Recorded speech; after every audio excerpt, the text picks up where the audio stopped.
स्तोत्र 121 लेह लडाख मध्ये उमलिंगावरून आपण वाचूया. परमेश्वर तुझा रक्षक आहे. मी आपली दृष्टी पर्वतांकडे लावितो, मला सहाय्य कोठून येईल.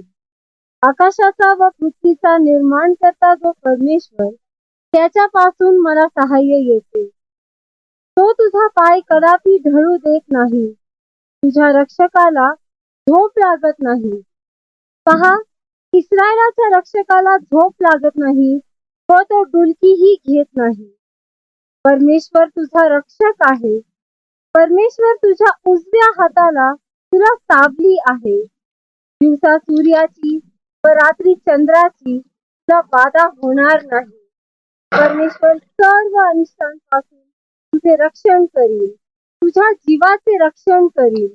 परमेश्वर तुझे येणे जाणे येथून पुढे सर्व काळ सुरक्षित करील. तेव्हा वाचलेले वचन आशीर्वादित करू आणि आजूबाजूला फक्त पर्वतच पर्वत आहे, बर्फाचा पर्वत आहे. मी आपली दृष्टी पर्वतांकडे लावितो, मला सहाय्य कोठून येईल. आकाशाचा आणि पृथ्वीचा निर्माण करता जो परमेश्वर, त्याच्यापासूनच मला सहाय्य येते. आमेन. शालोम प्रियजन हो, अनुग्रह प्रार्थना सहभागितेच्या आजच्या या ऑनलाईन उपासनेमध्ये आपल्या सगळ्यांचं स्वागत करताना मला मनापासून आनंद होत आहे. विशेषतः आज लेह लडाख येथल्या एका रिमोट विलेजमध्ये आम्ही आहोत, परंतु तरीही मला तुमच्याशी संपर्क साधता येतोय. हा प्रभूचा आशीर्वाद आहे. चला, उपासनेला सुरुवात करण्यापूर्वी नेहमीप्रमाणे प्रार्थना करूया आणि उपासना प्रभूच्या हाती देऊया. प्रार्थना करू. सर्वसमर्थ देवा, आकाश आणि पृथ्वीच्या उत्पन्न करत्या,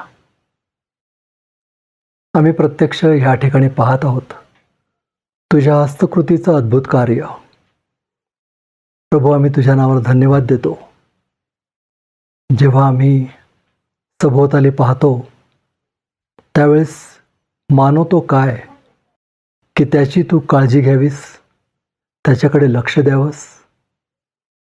परंतु प्रभू, तुझं प्रेम या सर्वांपेक्षा अधिक आहे. तू आमच्यावर इतकं प्रेम केलंस की आमच्यासाठी येशूची योजना केलीस. आम्ही मनापासून तुझे आभार मानतो की आम्हाला तुझी मुलं होण्याचा अधिकार दिलास आणि त्या नात्यानं तुला अबा आणि बापा हाक मारण्याची संधी दिलीस. प्रभू, आज आम्ही आमच्या उपासनेमध्ये फादर्स डे, बापवार पाळत आहोत, साजरा करत आहोत. त्यावेळेस तू जो महान पिता आहेस, जो आम्हाला अनेक आशीर्वादाने भरतोस, त्याचे उपकार स्मरण करावे हीच आमची मनामध्ये इच्छा आहे. आणि म्हणून आज आम्ही तुझ्या आचरणाशी आलेलो आहोत. आम्ही वेगवेगळ्या ठिकाणी आहोत, परंतु तरी देखील तुझ्या चरणाशी येण्याचा आनंद तू आम्हाला दिलेला आहेस, म्हणून तुझे आभार मानतो. प्रभू, आजची सर्व उपासना आशीर्वादित कर. तू नेतृत्व कर आणि उपासनेमधला आनंद आम्हाला दे, आशीर्वाद आम्हाला दे आणि तो आशीर्वाद आम्ही इतरांना द्यावा, म्हणून तू आमचं सहाय्य कर. प्रार्थना येशू आमचा तारणारा त्याच्या नावानं करतो, म्हणून तो ऐक. आमेन. चला तर प्रियजनो, प्रभूची उपकार स्तुती करूया. सुरुवातीला आपण एक स्तोत्र ऐकलं, स्तोत्र 121. त्याची साक्ष मी या उपासनेमध्ये देणार आहे. पुढे सुरुवातीला आपण उपकार स्तुती करूया.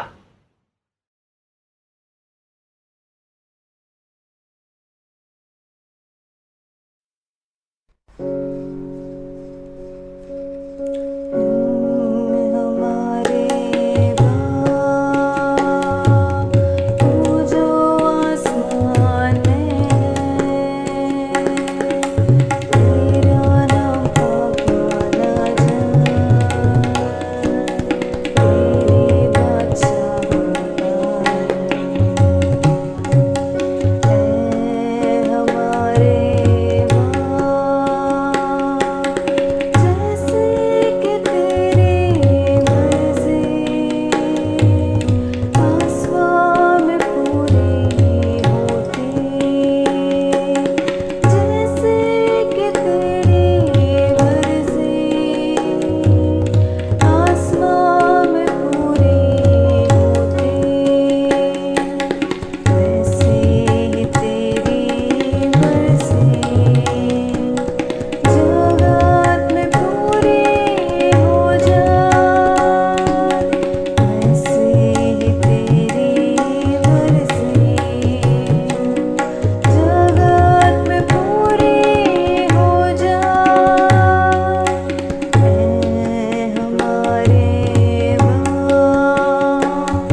आता दीपक उजगरे अमेरिकेहून एक सुंदर गीत सादर करतोय, तू बाप मी लेकरू. चला हे गीत ऐकूया आणि प्रभूची स्तुती करूया.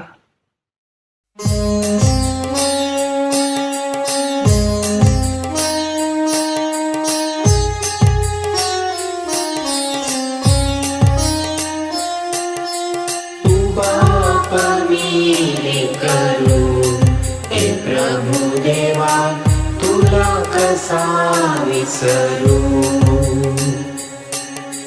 तू बापा मी करू हे प्रभु देवा तुला कसा विसरू.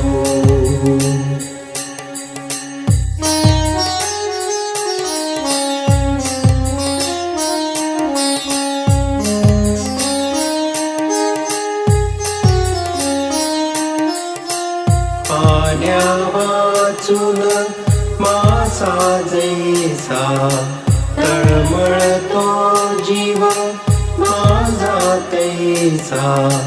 पाण्या वाचून मासा जैसा तळमळतो जीव माझा तैसा. कुठवर धीर धरू हे प्रभु देवा तुला कसा विसरू. तू बापा मी करू हे प्रभु देवा तुला कसा विसरू.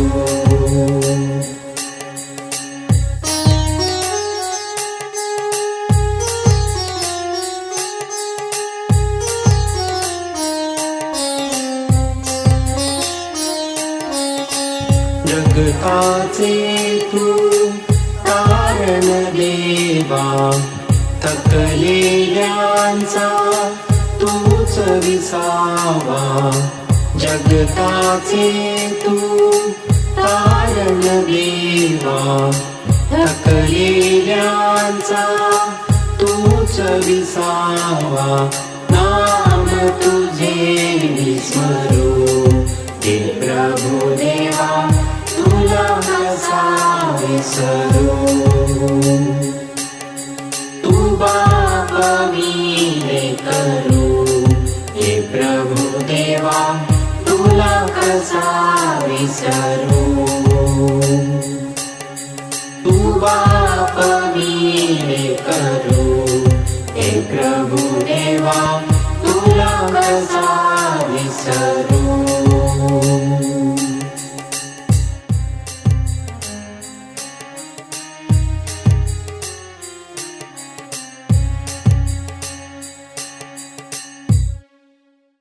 दीपक, हे सुंदर गीत सादर केलंस. अगदी मनाला भावणारं हे गीत होतं. हे गीत सादर केलंस म्हणून तुझे मनपूर्वक आभार. आता वेळ झाली आहे प्रभूचं वचन वाचण्याची. मुंबईहून डॉक्टर जेम्स तिवडे प्रभूचं वचन वाचण्यामध्ये आपलं पुढारीपण करतायत.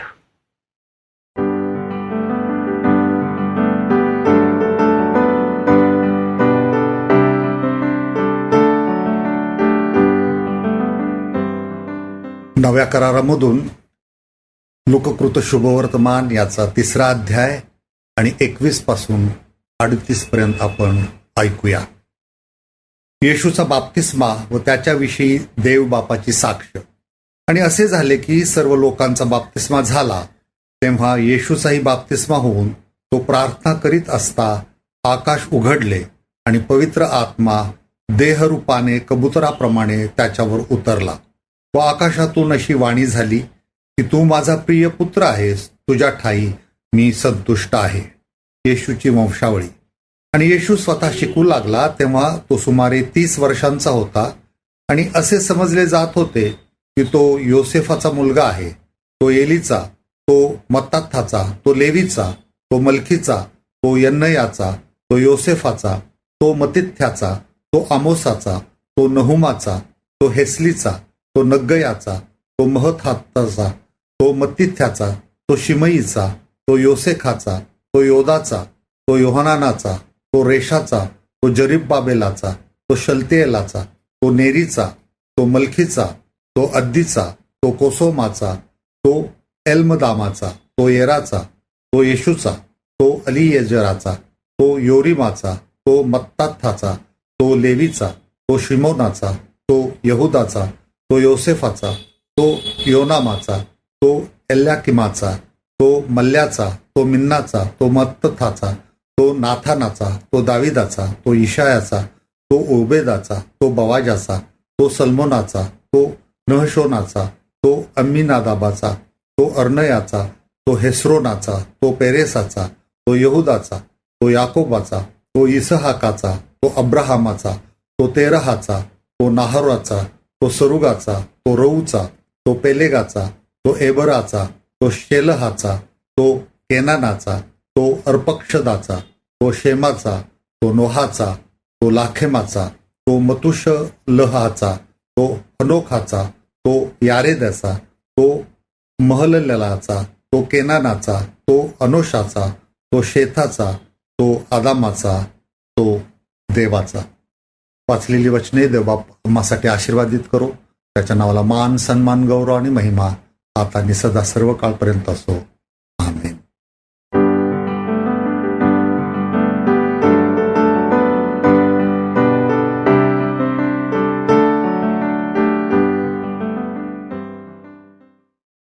डॉक्टर जेम्स, प्रभूचं वचन वाचण्यामध्ये आमचं पुढारीपण केलं, आपला बहुमूल्य वेळ आम्हाला दिलात.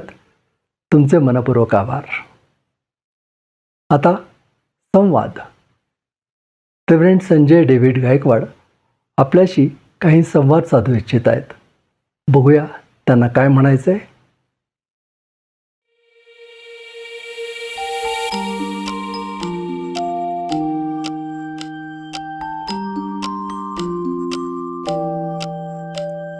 शालोम. कसे आहात आपण सर्व?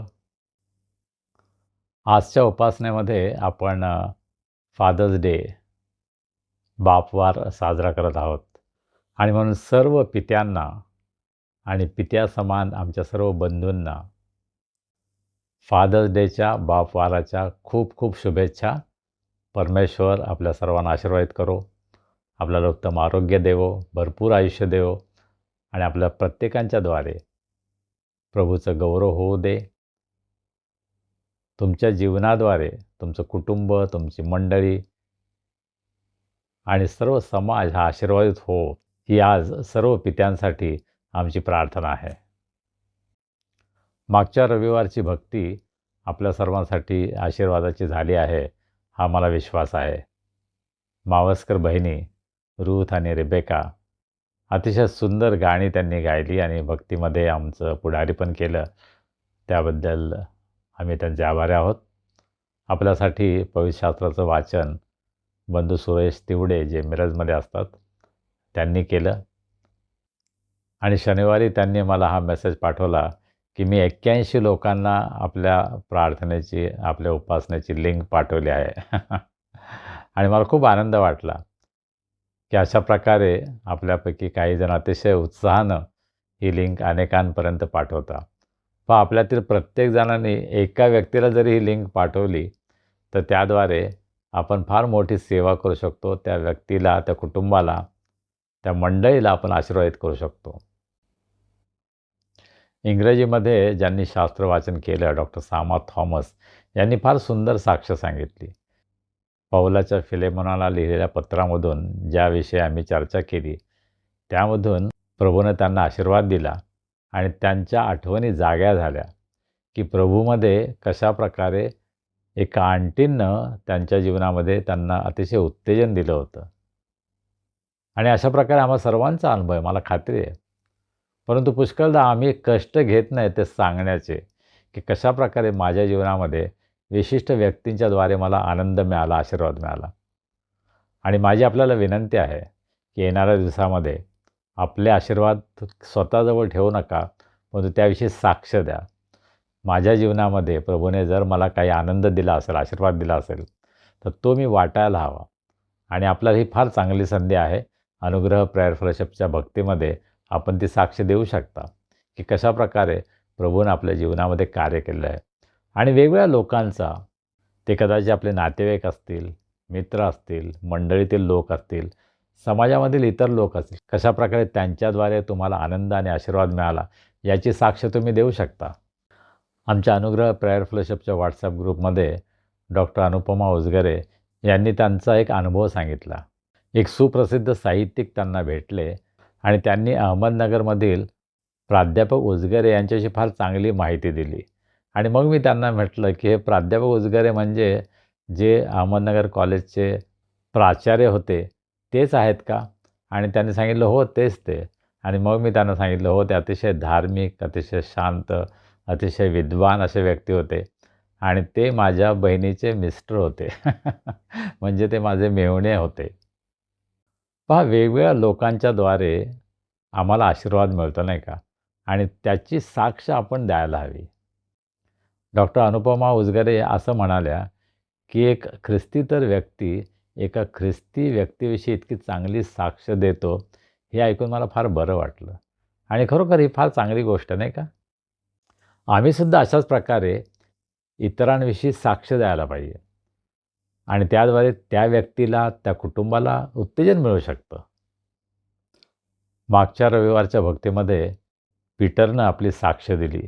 लेह लडाखमध्ये अतिशय खडतर, कठीण अशा हवामानामध्ये ते प्रवास करत आहेत आणि त्यांच्यासमोर फार मोठी आव्हानं होती की या भक्तीची लिंक कशी तयार करायची, त्याचं एडिटिंग कसं करायचं, अपलोड कसं करायचं यासंबंधी त्यांच्यासमोर फार मोठे प्रश्न होते. परंतु देवानं त्यांना कृपा पुरवली. योग्य वेळेमध्ये त्यांना हे सर्व अपलोड करता आलं. त्यामुळे शनिवारी 9 वाजेपर्यंत आमच्या हातामध्ये या भक्तीची लिंकसुद्धा मिळाली मागच्या आठवड्यामध्ये आणि त्याबद्दल आम्ही प्रभूला धन्यवाद देतो. अर्थात पीटर प्रवासामध्ये असताना पुण्यामध्ये ही फार मोठी जबाबदारी आमची बहीण दीपाली रवींद्र भोसले यांनी सांभाळली. त्यांनी सर्व भक्तीचं एडिटिंग केलं. त्यामध्ये प्रार्थना असतील, माझा संवाद असेल, उपदेश असेल, सर्व गोष्टी, या सर्व गोष्टींचं त्यांनी अतिशय सुंदर एडिटिंग केलं आणि एडिटेड व्हर्जन मग त्यांनी पीटरकडे पाठवलं. त्यामुळे पीटरचं काम पुष्कळ हलकं झालं आणि त्याला हे अतिशय वेळेमध्ये पूर्ण करता आलं आणि आमच्या हातामध्ये ही लिंक मिळाली. याबद्दल आम्ही प्रभूला धन्यवाद देतो आणि आमची बहीण दीपाली भोसले यांचेसुद्धा आम्ही मनापासून आभार मानतो. गेल्या आठवड्यामध्ये 9 ते 12 जून मनिला, फिलिपिन्स या ठिकाणी Asia conference on church and mission,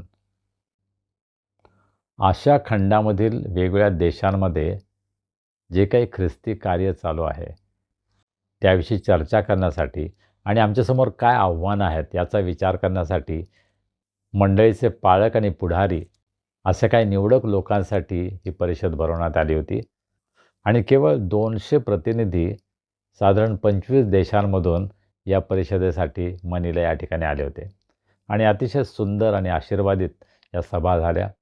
देवाचे अनेक सेवक जे वेगवेगळ्या देशांमधून आले होते त्यांनी अतिशय प्रभावी देवाचं वचन आमच्याकडे आणलं, ज्याच्यावर आम्ही चर्चा केली आणि प्रभूनं खरोखर या परिषदेमध्ये फार सुंदर असं कार्य केलं. त्याबद्दल आम्ही प्रभूला धन्यवाद देतो. या परिषदेचं जे ध्येय वाक्य होतं ते म्हणजे डिसायपल ऑर डाय, शिष्य करा नाही तर मरा.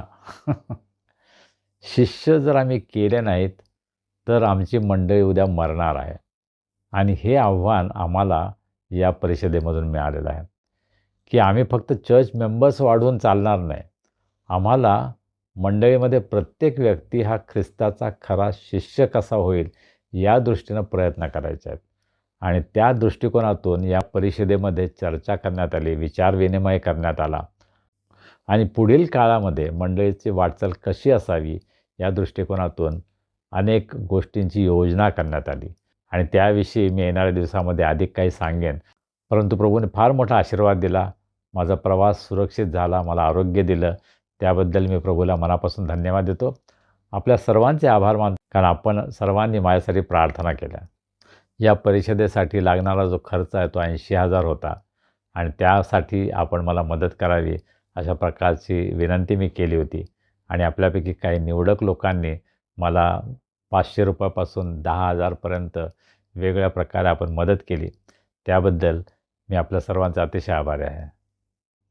विशेषतः सोमवारी मी जी बायबल स्टडी घेत असतो त्या बायबल स्टडी ग्रुपनं एक मोठी रक्कम या परिषदेच्या खर्चासाठी दिली, त्याबद्दल या बायबल स्टडी ग्रुपचा आणि अर्थात माझ्या गुरुवारच्या बायबल स्टडी ग्रुपचासुद्धा, त्या ग्रुपनंसुद्धा मला जी काही मदत केली त्याबद्दल त्यांचाही मी अतिशय आभारी आहे. जूनचा 3रा रविवार सर्व मंडळांमध्ये फादर्स डे, बापवार हा साजरा केला जातो आणि आमची अशी इच्छा होती की 3ऱ्या आठवड्यामध्ये बायबल सेंटरमध्ये आपण अनुग्रह प्रेयर फेलोशिपची एक सभा घ्यावी अशी इच्छा होती, परंतु ते काही जुळून आलं नाही. जुलैच्या 1ल्या किंवा 2ऱ्या आठवड्यामध्ये आपण या सभेचं आयोजन करत आहोत. त्यासाठी आपल्या प्रार्थनेमध्ये आठवण ठेवा आणि आपल्यापैकी ज्यांना शक्य आहे त्यांनी जरूर या सभेसाठी उपस्थित राहावं म्हणून मी आपल्याला विनंती करतो. अद्यापही उष्णतेची तीव्रता महाराष्ट्रामध्ये आहे. पाऊस अद्याप पडत नाही आहे. त्यासाठी सुद्धा आपण प्रार्थना करूया. आपल्या स्वतःची, कुटुंबाची काळजी घ्या. देवबाप आपल्या सर्वांना आशीर्वाद करो. आमेन. प्रियजनो, मी तुम्हाला म्हटलं होतं ना, आज मी तुम्हाला एक साक्ष देणार आहे. स्तोत्र 121मध्ये आपण पाहिलं, मी आपली दृष्टी पर्वतांकडे लावतो, मला सहाय्य कोठून येईल. हा जिवंत अनुभव आम्ही घेतला. त्या रात्री साधारण 11 वाजले होते. त्या ठिकाणी पोहोचण्यास अतिशय कठीण अशा एका गावामध्ये आम्ही पोहोचलो होतो. आम्ही तिथं आमच्या राहण्याची व्यवस्था आधीच करून ठेवली होती. ऑनलाईन बुकिंग केलं होतं. आम्ही तिथे पोहोचलो आणि तिथं कळलं की आम्हाला ती जागा उपलब्ध नव्हती, कारण आयोजकांनी दुसऱ्या कोणाला तरी आमची जागा दिलेली होती. एवढ्या भयान रात्री जेव्हा टेम्परेचर -3 होतं, आम्ही थंडीनं कुडकुडत होतो. अशा वेळेस कुठे जायचं हा भयान प्रश्न आमच्या पुढे होता. आणि त्यावेळेस आम्ही पाहिलं, आजूबाजूला हे जे मोठे पर्वत होते ते आमच्या सहाय्याला आले का? नाही. आम्ही प्रभूचीच प्रार्थना केली आणि प्रभूनं आश्चर्यकारक रीतीनं त्याचं द्वार उघडलं. अचानक आम्हाला आमच्या एका मित्राची आठवण झाली, जे आर्मीमध्ये कर्नल आहेत. मला त्यांचं नाव घेण्याची परवानगी आहे की नाही हे मला आज माहिती नाही, परंतु कदाचित पुढच्या रविवारी मी तुम्हाला सांगू शकेन. त्यांची जर परमिशन मिळाली तर मी त्यांचं नाव देखील तुम्हाला सांगू शकेन. परंतु त्यांना आम्ही फोन केला. ते वेगळ्याच ठिकाणी होते. आम्ही जे कॅम्प सेंटर बुक केलं होतं त्याच्यापासून जवळच आर्मीचा दुसरा एक कॅम्प होता. तेथे आम्ही पोहोचलो. त्या कॅम्पच्या गेटशी पोहोचल्यावर आम्ही आमच्या कर्नल मित्रांना फोन केला आणि त्यांना रिक्वेस्ट केली की अशी अशी परिस्थिती आहे आणि आम्हाला कुठेही जागा नाही. रात्रीचे 11 वाजलेले आहेत आणि आम्ही कुठे जावं ह्या विवंचनेत आहोत. ते म्हणाले, काही काळजी करू नका, तुम्ही मला फोन केला आहे, आता मी पाहतो पुढे काय करायचं. ते इथल्या कॅम्पचे जे CEO होते त्यांच्याशी फोनवर बोलले.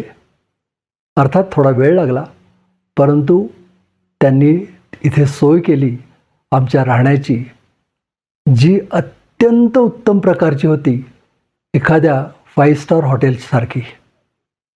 आम्ही कदाचित जे कॅम्प सेंटर बुक केलं होतं ते टेंटमध्ये होतं, परंतु प्रभूनं आमची सोय एका 5 स्टार रूममध्ये केली.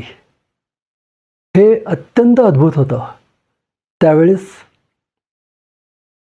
आमच्या डोळ्यात अश्रू होते. प्रभूने आमची काळजी घेतली.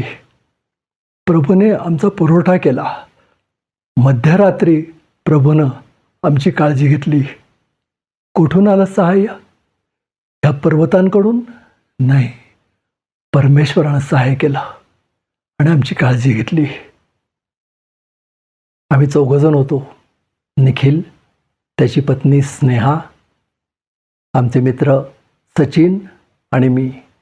आम्हा 4घांची इथे उत्तम प्रकारे सोय झाली आणि पुढील 2 दिवस आम्ही इथे राहू शकलो. तुम्ही पाहत असाल मी जिथे बसलोय ही किती सुंदर जागा आहे. इथे आमची सोय झाली हा प्रभूचा आशीर्वाद. प्रियजनो, त्या दिवशी आम्ही सकाळपासून काहीही खाल्लेलं नव्हतं आणि इथे ज्यावेळेस आम्ही ह्या कॅम्प सेंटरमध्ये आलो आर्मीच्या, त्यांनी एवढ्या रात्री आमची जेवणाची सोय केली. गरम गरम जेवण आम्हाला दिलं. परमेश्वर आमचा बाप आहे, त्याला आमची काळजी आहे, हो की नाही? किती उत्तम बाप आहे तो आमचा. प्रियजन हो, परमेश्वर आपल्या लेकरांची काळजी घेतो. परमेश्वराला धन्यवाद. चला आता आपलं दान परमेश्वराच्या चरणी आणूया. उपासना संगीतामधून हे गीत गाऊया. रेव्हरंड नारायण वामन टिळकांनी लिहिलेलं आहे, मी तुझं बाप सदैव म्हणावे. चला ते ऐकूया. आपल्या परिचयाचं आहे, आपणही म्हणूया आणि आपलं दान प्रभूच्या चरणी आणूया.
आपण आपलं दान प्रभूच्या हातामध्ये सोपूया, प्रार्थना करूया. हे आमचे अत्यंत प्रेमळ परमेश्वरा, आम्ही तुझे मनापासून उपकार मानतो, कारण तू आमची गरज भागवतोस, आमची काळजी घेतोस. तुझे अनेक आशीर्वाद आमच्या जीवनामध्ये तू आम्हाला अनुभवास देतोस. प्रभू, तुझ्या विश्वासूपणाबद्दल, चांगुलपणाबद्दल आम्ही मनापासून तुला धन्यवाद देतो. प्रभू, आमचं तुझ्यावरील प्रेम व्यक्त करण्यासाठी अत्यंत अल्प असं दान आज आम्ही तुझ्या भांडारामध्ये आणलं आहे. या दानाचा तू स्वीकार कर, हे आशीर्वादित कर.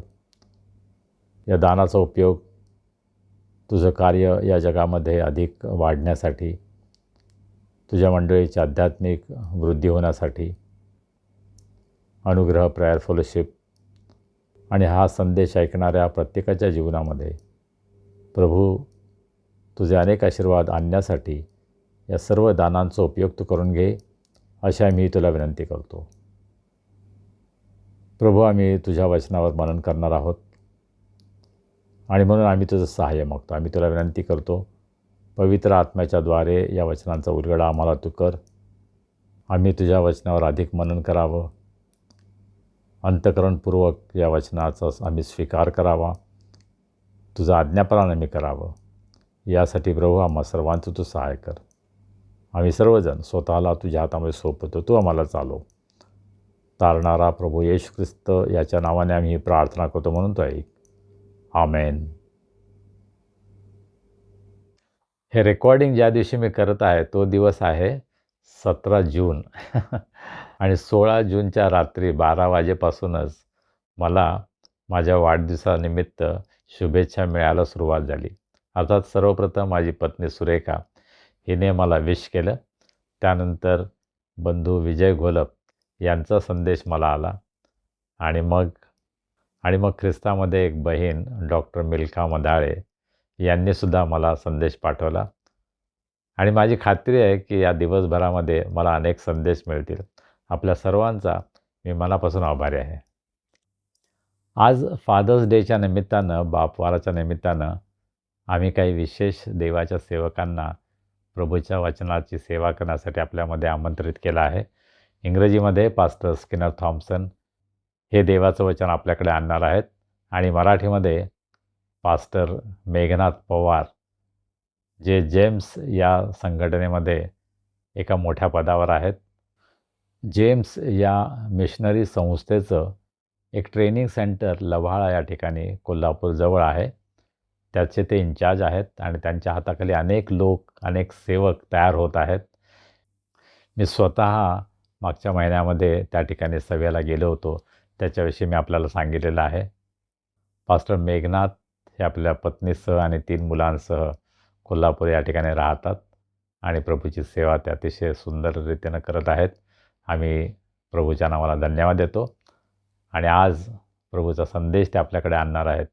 आम्ही त्यांचे मनापासून उपकार मानतो आणि त्यांचं आम्ही आपल्यामध्ये स्वागत करतो. प्रियजनो, आता देवाचा संदेश ऐकण्याची वेळ झालेली आहे आणि आजच्या वक्त्यांची ओळख रेव्हरंड संजय डेव्हिड गायकवाड यांनी आपल्याला करून दिलेलीच आहे.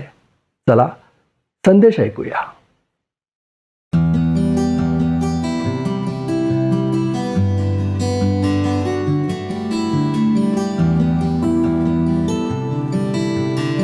आपल्या प्रभू येशू ख्रिस्ताच्या महान आणि मधुर नावामध्ये मी तुम्हा सर्वांना अभिवादन करतो.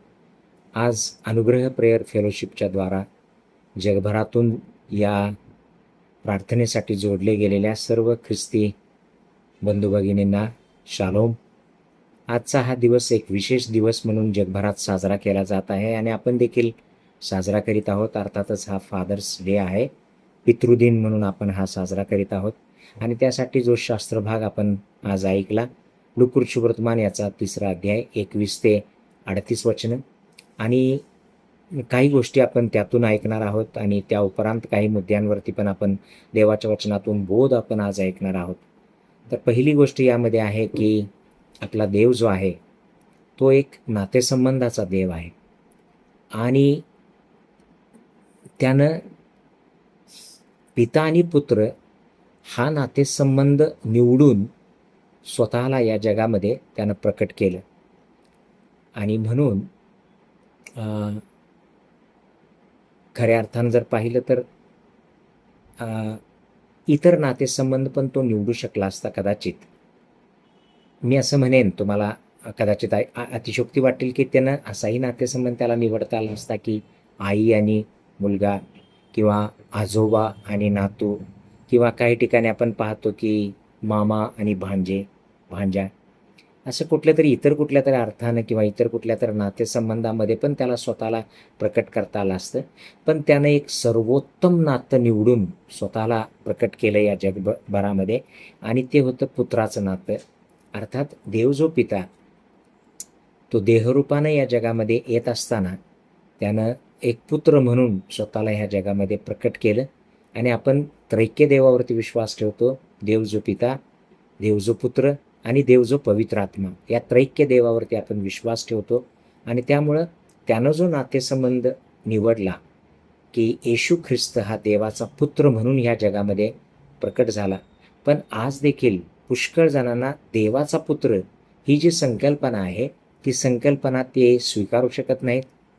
उदाहरणार्थ यहुदी लोक असतील, मुस्लिम बांधव लोक असतील किंवा जगभरातले सायन्सला मानणारे लोक असतील, नास्तिक लोक असतील, या सगळ्याच लोकांना देवाचा पुत्र ही संकल्पना त्यांना रुचत नाही किंवा त्यांना पचनी पडत नाही. ते स्वीकारू शकत नाहीत की देवाचा पुत्र म्हणून प्रभू येशू ख्रिस्ताला देवाचा पुत्र म्हणून अंगीकारणं हे त्यांना शक्य होत नाही.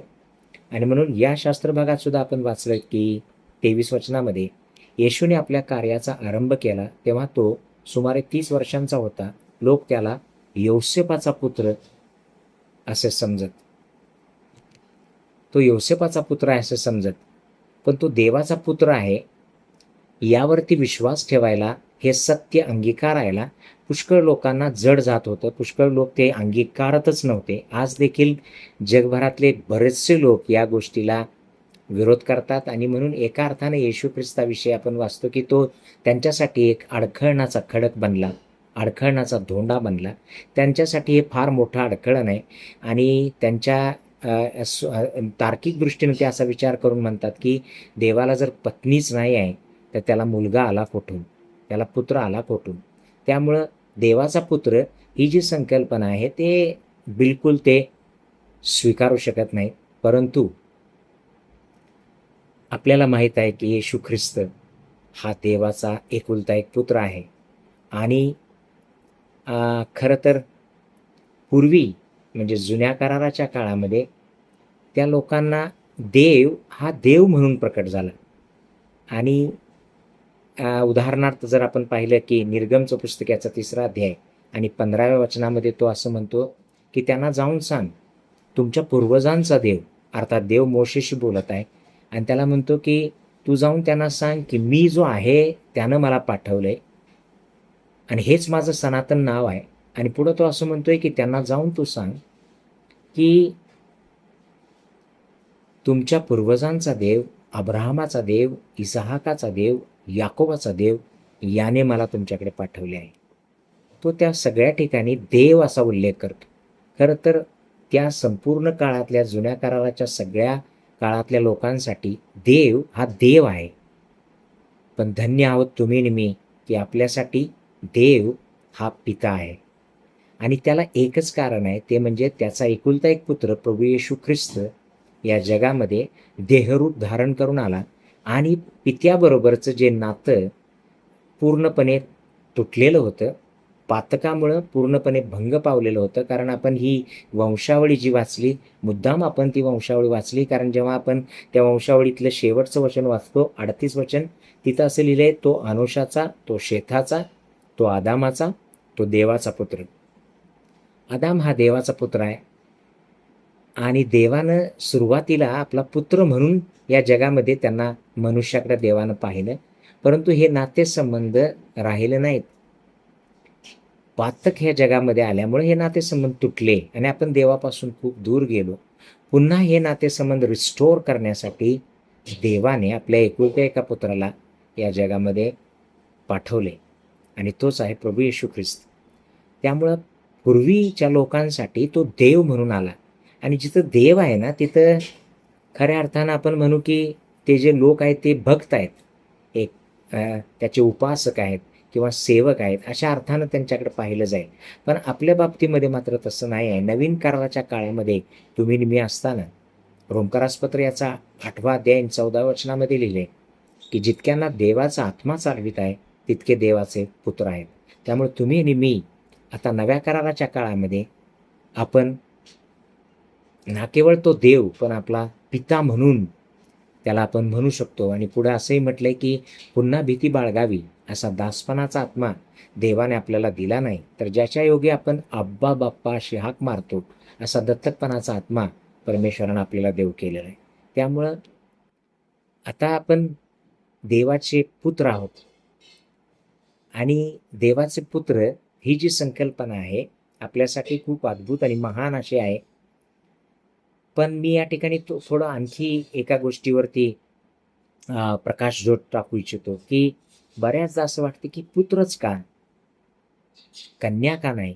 कारण या जगात ज्या स्त्रिया आहेत, आता आपण पाहतो की स्त्रियांना असं वाटतं की आम्हाला एक समानतेचा हक्क मिळावा. दॅट इज गुड आणि ते अगदी बरोबर आहे.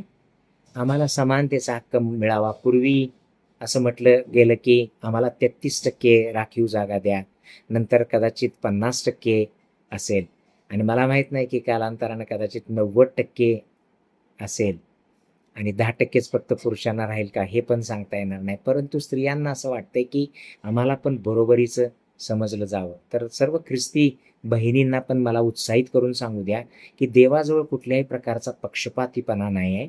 God is not a partial God. तो पक्षपात करणारा देव नाही आहे. त्यामुळं गलतीकराच्या पत्रामध्ये असं लिहिलं आहे, गलतीकरास पत्र याचा 3रा अध्याय आणि त्यातील 28 वचनामध्ये असं लिहिलंय, यहुदी व हेलेनी, गुलाम व स्वतंत्र, पुरुष व स्त्री हा भेदच नाही, कारण तुम्ही सर्वजण ख्रिस्त येशूच्या ठायी एकच आहात. आता यापुढं देवाजवळ हा भेदच नाही आहे की पुरुष आणि स्त्री म्हणून. त्यामुळं जेव्हा पुत्र असं म्हटलं जातंय तेव्हा त्यामध्ये कन्या पण आहेत. मी असं म्हणेन की कुणीतरी म्हटलं की in every madam there is a Adam. Grammatically विचार केला तर मॅडममध्ये ॲडम आहे आणि स्पिरिच्युअली विचार केला तर in every Adam there is a madam. त्याचा अर्थ असा आहे की आदामाच्या शरीराच्या आतमध्येच एका अर्थानं हवा होती. जेव्हा त्याची फासळी काढली आणि तिच्यापासून देवानं हवेला बनवलं, याचा अर्थ ती आतमध्ये होती. In every Adam there is a madam. त्यामुळे जेव्हा पुत्र असं म्हटलं जाईल तेव्हा कन्या पण त्यात ऑटोमॅटिकली आहेत. त्यामुळे देव पार्शल नाही आहे. तो जेव्हा पुत्र म्हणतो तेव्हा कन्या पण त्यामध्ये आहेत. आणि जेव्हा आपण हे जग सोडून, कारण या जगात आम्ही असतानाच इथं लिंगभेद आहे आणि सगळ्या प्रकारचे भेद या जगामध्ये लोकांकडून आहेत. देवाकडून बिलकुल हा भेद नाही आहे. कारण जेव्हा आम्ही स्वर्गामध्ये जाणार आहोत तेव्हा सगळेच आम्ही एक समान असणार आहोत. तिथं जे आपण असणार त्या ठिकाणी आत्मा म्हणून आपण असू आणि तिथं आत्म्यासाठी पुल्लिंग आणि स्त्रीलिंग हा भेद असणार नाही. कोणी म्हणणार नाही तो आत्मा ती आत्मा असं असणार नाही. तर आपण सगळेजण देवाची लेकरं म्हणून स्वर्गामध्ये त्याच्या राजासनाजवळ आपण असू. त्यामुळं फार महत्त्वाची गोष्ट आहे की स्त्रियांनी असं कधीही मानू नये की बऱ्याचदा बायबलमध्ये ही यहुद्यांची चालरीत होती, त्यांची परंपरा होती की फक्त पुरुषांना गणलं जायचं, पुरुषांचा उल्लेख केला जायचा, पण स्त्रिया ऑटोमॅटिकली त्यात आहेत. आणि जर तुम्ही येशूची वंशावळी दुसरीकडे पाहिली तर त्या स्त्रियांची नावं पण तुम्हाला आढळतील. रूथचं नाव आहे, रहाबचं नाव आहे, मरियाचं नाव आहे, वेगवेगळ्या स्त्रियांची नावं त्या वंशावळीमध्ये तुम्हाला आढळतील. त्यामुळं स्त्रियांना दुय्यम स्थान आहे किंवा स्त्रियांना स्थान दिलेलं नाही असं नाही आहे. तर देव हा अत्यंत इम्पार्शल आहे.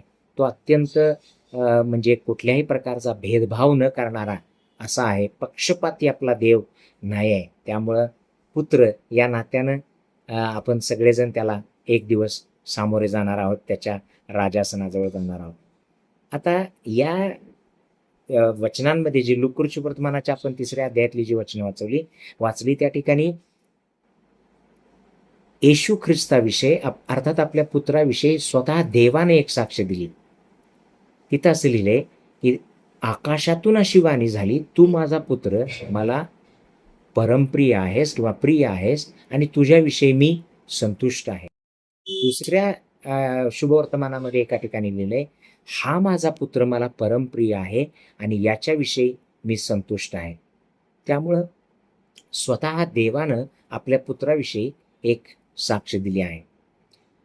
अर्थात जुन्या कराराच्या काळात मी असं म्हणेन संपूर्ण पवित्र बायबलमध्ये केवळ 2च लोक आहेत ज्यांच्याविषयी स्वतः परमेश्वर पित्यानं अर्थात देवानं स्वतः साक्ष दिली. अशी बायबलमध्ये केवळ 2च लोक आहेत. एक म्हणजे इयोब आहे, ज्याच्याविषयी इयोबचं पुस्तक याचा 1 अध्याय आणि 7व्या वचनामध्ये ती साक्ष आपण वाचतो. तिथं असं म्हटलेलं आहे की त्याच्यासारखा सात्विक, सरळ, देवाला भिवून वागणारा आणि पापापासून दूर राहणारा दुसरा कोणीही त्याच्या तोडीचा या भूतलावर दुसरा कोणीही नाही, अशी साक्ष स्वतः देवाने दिली. 8वं वचन, परमेश्वराने सैतानास विचारले, माझा सेवक इयोब याच्याकडे तुझे लक्ष गेले होते काय? भूतलावर त्याच्या तोडीचा सात्विक, सरळ, देवाला भिवून वागणारा व पापापासून दूर राहणारा असा दुसरा कोणीही नाही. देवानं स्वतः साक्ष दिली इयोबाविषयी आणि ही संपूर्ण जुन्या करारातली एकमेव साक्ष आहे, देवानं दिलेली साक्ष. आणि नवीन करारात त्यानं आपल्या पुत्राविषयी साक्ष दिली की हा माझा पुत्र मला परमप्रिय आहे आणि याच्याविषयी मी संतुष्ट आहे. किंवा तो म्हणाला, तू माझा पुत्र मला परमप्रिय आहेस आणि तुझ्याविषयी मी संतुष्ट आहे. त्यामुळं हा एक साक्ष देणारा पिता आहे.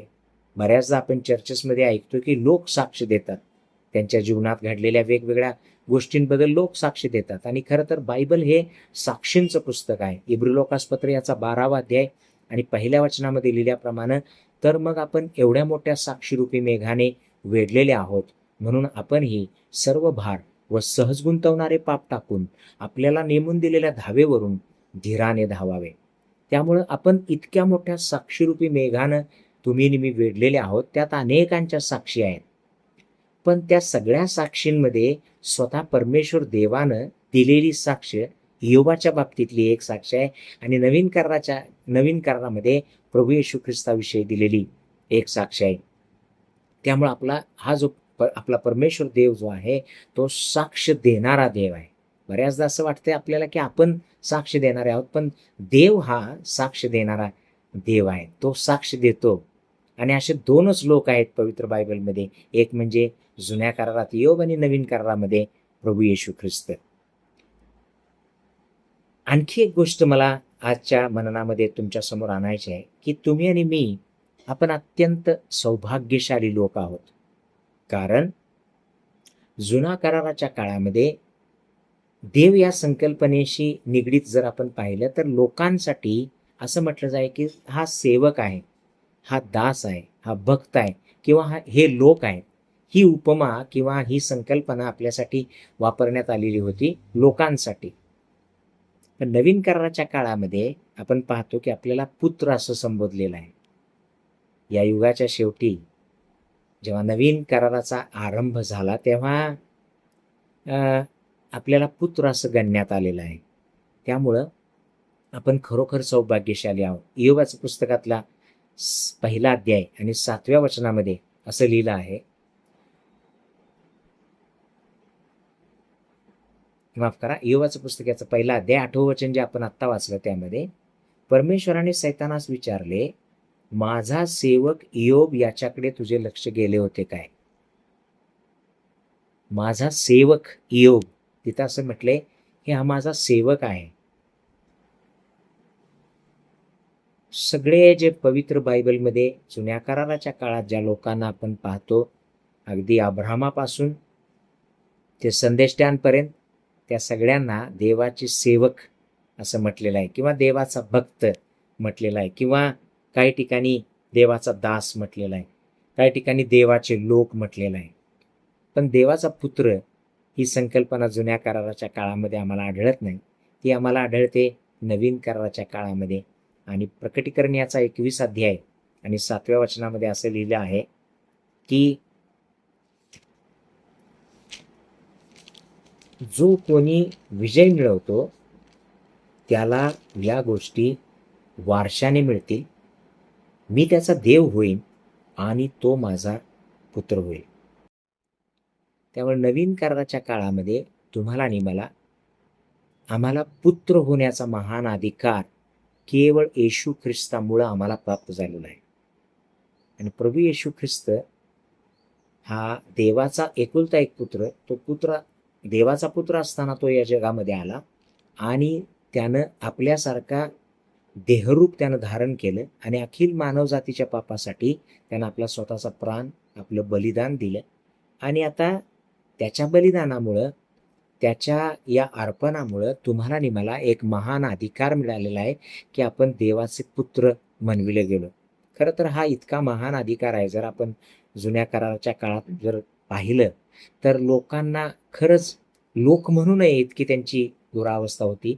दुसरी गोष्ट की फार कठीण होतं की देवाच्या उपस्थितीमध्ये जाणं. आपण बऱ्याचदा पाहतो की अनुचित प्रकारे काही लोक देवाच्या समोर गेले आणि ते मरण पावले.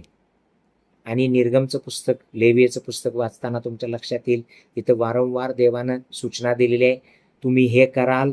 देवाच्या उपस्थितीत याजकांसाठी जेव्हा तो नियम देत होता तेव्हा त्यानं म्हटलं की जर तुम्ही हे कराल तर माराल, तुम्ही हे खाल तर माराल, तुम्ही याला स्पर्श कराल तर माराल. कितीतरी वेळा माराल हा शब्द आलेला आहे. देव अत्यंत पवित्र देव आहे आणि त्याच्यासमोर जुन्या कराराच्या काळातल्या सगळ्या लोकांना, ते कितीही महान असतील, कदाचित मोशे, दावीद, शल्मोन आणि कितीतरी लोक जे जुन्या कराराच्या काळामधले महान असे लोक जे आज स्वर्गामध्ये स्थित असतील, परंतु त्यांना देवाचे पुत्र म्हणविण्याचा हा महान अधिकार मात्र त्यांच्याजवळ नव्हता. त्यांना देवाचे सेवक असं म्हटलेलं आहे, देवाचे दास असं म्हटलेलं आहे. परंतु तुम्ही आणि मी खरोखर आपण सौभाग्यशाली आहोत, कारण त्याच्या पुत्रावरती विश्वास ठेवण्याच्याद्वारे तुम्हाला आणि मला एक महान अधिकार मिळालेला आहे. आणि म्हणून रोमकरासपत्र याचा 8वा अध्याय आणि 14व्या वचनामध्ये पण म्हटलं आहे की जितक्यांना देवाचा आत्मा चालवित आहे तितके देवाचे पुत्र आहेत. त्यामुळं तुम्ही आणि मी जर देवाच्या आत्म्यानं भरलेला आहोत आणि देवाच्या आत्म्याद्वारे आम्हाला चालविलं जात आहे तर आपण देवाचे पुत्र आहोत. त्यामुळं या पितृदिनाच्या दिवशी जेव्हा आम्ही मनन करीत आहोत, मला तुम्हाला उत्साहित करू द्या की हे नातेसंबंधामध्ये देवानं प्रस्थापित केले की पिता आणि पुत्र. बऱ्याच ठिकाणी एक प्रश्न मी विचारला, आज मी तुम्हालाही विचारू इच्छितो. जरूर तुम्ही मला आन्सर करू शकणार नाही, परंतु जिथं कुठं तुम्ही आहात तिथं तुम्ही जरूर यावरती विचार करा. हा प्रश्न असा आहे की योहान 3:16 हे वचन आपणा सर्वांना मुखदगत आहे. देवाने जगावर एवढी प्रीती केली की त्याने आपला एकुलता एक पुत्र दिला, अशासाठी की जो कोणी त्याच्यावर विश्वास ठेवतो त्याचा नाश होऊ नये, तर त्याला सार्वकालिक जीवन प्राप्त व्हावे. प्रश्न असा आहे की देवाने आपला पुत्र का दिला? देव स्वतः का आला नाही आपला प्राण देण्यासाठी? खरं तर हे वचन असं हवं की देवाने जगावर एवढी प्रीती केली की त्याने स्वतःचा प्राण दिला. पण तिथं असं नाही लिहिलं की त्यानं स्वतःचा प्राण दिला. तिथं असं लिहिलं आहे की त्याने आपला एकुलता एक पुत्र दिला. समजा तुमच्या एखाद्या मित्रानं जो विधर्मी आहे त्यानं जर तुम्हाला प्रश्न केला आणि म्हटलं की मग तुमचा देव स्वार्थी आहे, कारण देवानं पुत्र का दिला, तो स्वतः का आला नाही मरण पत्करण्यासाठी? हा थोडा टफ प्रश्न होऊ शकतो आपल्यासाठी. मला माहीत नाही तुम्ही काय उत्तर देऊ शकाल. कारण जर कोणी म्हटलं की मग तुमचा देव स्वार्थी आहे आणि तो स्वतः का आला नाही, त्यानं पुत्राला का पाठवलं? खरंच पुत्राला पाठवणं इतकं सोपं आहे का? मी एक काल्पनिक चित्र तुमच्या समोर उभा करतो की समजा तुम्ही अशा एका भागामध्ये राहत आहात आणि एक रात्रीच्या अंधाऱ्या रात्री एक पती, पत्नी आणि त्यांचा एक मुलगा, 5 वर्षांचा मुलगा, हे तिघं त्या घरामध्ये राहत आहेत. आणि अचानकपणे त्या घरामध्ये काही आदिवासी लोक ते हातामध्ये हत्यारं घेऊन त्या घरामध्ये आले आणि जोर जबरदस्ती करून ते आत शिरले. आणि आता त्यांनी म्हटलं की आज आम्हाला एक बलिदान द्यायचं आहे आणि त्यासाठी तुमच्या तिघापैकी एकाला आम्हाला त्याचं रक्त सांडण्यासाठी घेऊन जायला हवं. तर कोण बाप असा म्हणेल की हा मुलगा आहे माझा, ह्याला घ्या आणि तुम्ही त्याला बली द्या म्हणून? No one can say that. कुठलाही बाप जो सच्चाईनं प्रीती करणारा बाप आहे तो म्हणेल की माझा जीव घ्या परंतु माझ्या पुत्राला सोडा. कुठली आई ही असंच म्हणेल. आणि कित्येक उदाहरणं या जगभरातली आपण पाहतो आईबापांनी केलेल्या त्यागाविषयीची, त्यांनी दाखवलेल्या प्रीतीविषयीची. कोणी म्हणणार नाही की माझ्या पुत्राला घ्या म्हणून. मग देव बापानं असं का म्हटलं की हा हा माझा पुत्र आहे, त्याला मी पाठवत आहे म्हणून. खरं तर यावरती मनन करताना तुमच्या मनात बरेचसे प्रश्न उभारतील की का बरं देवानं असं केलं असावं, त्यानं पुत्राला का पाठवलं, तो स्वतः का आला नाही. याचं उत्तर तसा विचार केला तर खूप सोपं आहे की त्या योहान 3:16 या वचनामध्येच त्याचं उत्तर आहे की देवाने जगावर एवढी प्रीती केली. हा जो शब्द आहे ना, एवढी, कोणीतरी म्हणेल की केवढी, त्यानं आपला एकुलता एक पुत्र दिला. खरं तर देवाला स्वतःचा जीव देणं ही एकदम सिंपल गोष्ट होती, पण येशू ख्रिस्ताचा जीव देणं ही साधारण गोष्ट नाही आहे. कधी कधी प्रियकरण प्रियसी एकमेकांवरती जेव्हा ते नितांत प्रेम करत असतात तेव्हा तो म्हणतो की तू माझा जीव आहेस आणि तुझ्यासाठी मी काहीही करू शकतो, पण तुला गमावू नाही शकत. म्हणजे मी जीव द्यायला पण तयार आहे पण तुला द्यायला तयार नाही. मग देवाला त्याचा स्वतःचा जीव देताना इतक्या वेदना झाल्या नसत्या जितक्या वेदना त्याला त्याच्या पुत्राचा जीव देताना झाल्या. आणि म्हणून लिहिलंय की येशूनं वधस्तंभावरती त्या 7 उद्गारांपैकी एक उद्गारामध्ये म्हटलं, माझ्या देवा तू माझा त्याग का केलास. त्या वेदना इतक्या भयंकर आणि असह्य होत्या की जणू काही कुणीतरी म्हटलंय की देवानं आपलं तोंड फिरवलं होतं. God was not able to see that. देवाला ते पाहता येत नव्हतं ते दृश्य, आणि त्यानं आपलं मुख जणू काही लपवलं, फिरवलं, कारण त्या वेदना अनबिअरेबल होत्या. म्हणून देवानं आपल्या जीवापाड ज्याच्यावर प्रेम आहे ना त्याला दिले. आणि बऱ्याचदा तुम्ही मी देवाला देताना म्हणजे आपल्याजवळ जे सर्वोत्तम आहे ते आपण देत नाही. जुन्या कराराच्या काळात सुद्धा म्हटले की देवाच्या मंदिरी जेव्हा तू जाशील, जेव्हा तू पाऊल टाकशील तेव्हा रिकाम्या हातानं तू जाऊ नको.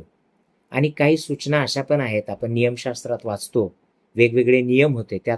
त्यातले काही नियम असे आहेत की देवाला एखादं अपंग असणारं आंधळं किंवा लंगडं असं बकरं अर्पण म्हणून देऊ नकोस, तर जे एकदम उत्तम ते उत्तम अर्पण तू देवाला दे. पण देवाच्या प्रिय लेकरांनो, मला तुम्हाला सांगू द्या की बऱ्याचदा लोक देवाला जे सेकंडरी आहे आणि त्याहून जे उरलं सुरलं आहे ते देवाला द्यायला प्रयत्न करतात. मी बऱ्याचदा असं पाहिलेलं आहे, अनुभवलेलं आहे. कारण आम्ही स्वतः लवाळा या ठिकाणी बायबल कॉलेज चालवतो. गेली 23 वर्ष आम्ही त्या ठिकाणी वेगवेगळे प्रशिक्षणं चालवतो. स्वतः आदरणीय रेव्हरंड संजय गायकवाड सर हे आमच्याकडे आलेले होते आणि चीफ गेस्ट म्हणून, गेस्ट ऑफ ऑनर म्हणून त्यांना आम्ही काही वेळा बोलावलं आणि ते आमच्या कार्यक्रमाला उपस्थित राहिले आणि त्यांनी खूप सुंदर मार्गदर्शन पण केलं. आणि त्या प्रशिक्षणांचे त्यांनी त्या ठिकाणी चालणारी प्रशिक्षणं त्यांनी पाहिलेली आहेत. वेगवेगळी चालतात, जसं की TBC नावाचा एक कोर्स आम्ही चालवत होतो, तिमथ्य बायबल कोर्स, जो 1 वर्षाचा कोर्स आहे. त्यानंतर आणखी आम्ही DTC 4 महिन्यांचा पूर्वी चालवत होतो, डिसायपलशिप ट्रेनिंग कोर्स. पण त्यानंतर आम्ही तो शॉर्ट करून थोडा 2 महिने 1 महिने असा चालवू लागलो. आणि आता समर DTC 1 महिन्यासाठी चालवतो. या उपरांत आणखी जेननेक्स्ट नावाचं ट्रेनिंग चालवतो, ज्यामध्ये मुलं 7 दिवसांकरिता टेंटमध्ये राहतात. आणि असे लेवल 1 लेवल 2 असे ट्रेनिंग्स आम्ही तिथं वेगवेगळे चालवतो. आतापर्यंत जवळजवळ 42 बॅचेसमध्ये शेकडो मुलांना आम्ही तयार करू शकलो, हजारोंच्या संख्येत मुलांना तयार करू शकलो. मी देवबापाला धन्यवाद देतो या साक्षीबद्दल की त्यानं आम्हाला योग्य समजून, पात्र समजून या कार्यासाठी उपयोगात आणलं. परंतु मला तुम्हाला सांगू द्या की काही वेळा मी असं अनुभवलं, जेव्हा आम्ही TBCचं प्रशिक्षण चालवत होतो त्यावेळेला काही पालक लोकांचे फोन यायचे आणि ते म्हणायचे की आमच्याकडे एक विद्यार्थी आहे आणि तुमच्या बायबल कॉलेजमध्ये त्याला पाठवायचं आहे. मला खूप आनंद वाटायचा, because there is always vacancy in mission field. मिशनच्या सगळ्या गोष्टीमध्ये तुम्हाला वेकन्सी आढळेल, पण जगामध्ये तसं नाही आहे. कारण आम्ही जेव्हा म्हणायचो की 40 विद्यार्थ्यांची आम्हाला या बॅचमध्ये गरज आहे, तेव्हा हार्डली 5 किंवा 8 अर्ज यायचे. काही काही वेळा तर 2च अर्ज आलेत. जेव्हा आम्ही 40 विद्यार्थ्यांसाठी अपेक्षा करतो, आमच्याकडे 2 विद्यार्थी यायला बघतात. पण जर रेल्वे भरती आहे म्हणून जर अर्ज एखादा जाहिरात आली, मी तुम्हाला सांगतो खरंच एक जाहिरात आली होती की रेल्वेमध्ये भरती आहे म्हणून. ज्यावेळेला अशी जाहिरात आली त्यावेळेला केवळ 2 का 5 जागा भरायच्या होत्या. 2.5 लाख अर्ज आले होते. लोकांना रेल्वेमध्ये काम करायला आवडेल, जगातल्या कुठल्याही क्षेत्रात काम करायला आवडेल, पण देवाची सेवा करायला. आणि कोण अशी माऊली नाही आहे या जगामध्ये, मला फार रेअरली आढळतात. मी असं म्हणत नाही की नाही आहे, पण फार दुर्मिळ आहेत अशा माता ज्या त्या शमूएल बाळाला जसं हन्नेनं देवाच्या मंदिरात, आणि असं सांगते बायबल की त्याचं दूध तोडल्याबरोबर, म्हणजे तो अतिशय छोटा होता बाळ, दूध पिणारं बाळ केवढं असणार आहे, ते त्याचं दूध ज्या वर्षी तोडलं त्याच वर्षी हन्नेनं आपल्या बाळाला देवाच्या मंदिरात नेऊन देव केलं. आणि तिथून पुढं आयुष्यभर तो परमेश्वराचा व्हावा एतदर्थ मी त्याला अर्पण करेन असं तिनं नवस केला होता. त्याप्रमाणे त्यानं आपल्या बाळाला अर्पण केलं. आज अशा आई कुठं आहेत ज्या आपल्या पुत्राला, आणि जो उत्तम असेल त्याला देवाकरता द्यायला तयार होतील. काही वेळा मी अनुभवलं, काही मुलांना ज्यांना HIV झालेला होता, म्हणजे दुर्दम आजार, एकदम असा आजार की जो असाध्य रोग, कॅन्सरसारखा किंवा HIV एड्स, किंवा काही वेळा व्यसनामध्ये एकदम खराब झालेली मुलं असतात ना, त्यांना आई वडील फोन करून म्हणतात आमच्या मुलाला एकदा तिकडे ट्रेनिंगला घ्या आणि ते तुमच्याकडेच त्याला घ्या. जे तुम्हाला नको आहे ते तुम्ही देवाला द्यायला लागलाय.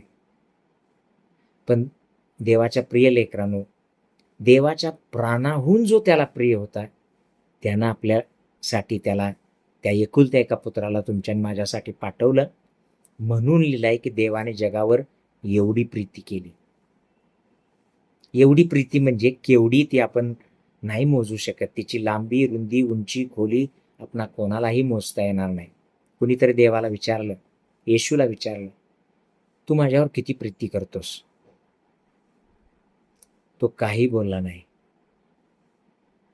त्यानं पुन्हा विचारलं, कळवळ्यानं विचारलं की हे प्रभू, तू माझ्यावर किती प्रीती करतोस? तो काहीच बोलला नाही. त्यानं तिसऱ्यांदा विचारलं, हे प्रभू येशू, तू माझ्यावर किती प्रीती करतोस?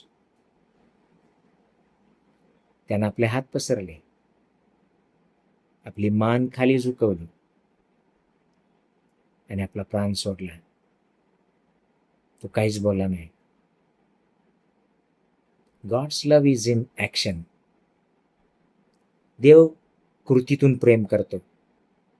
त्यानं सत्यानं आणि कृतीनं आपल्यावरती प्रीती केली. पहिले योहान याचा 3रा अध्याय आणि 18व्या वचनामध्ये असं लिहिलं आहे, मुलांनो, केवळ शब्दांनी किंवा जिभेने नव्हे तर सत्यानं आणि कृतीनं आपण प्रीती केली पाहिजे. देवाच्या प्रिय लेकरांनो, तुम्ही आणि मी किती वेळा सत्यानं आणि कृतीनं देवावरती प्रीती करतो.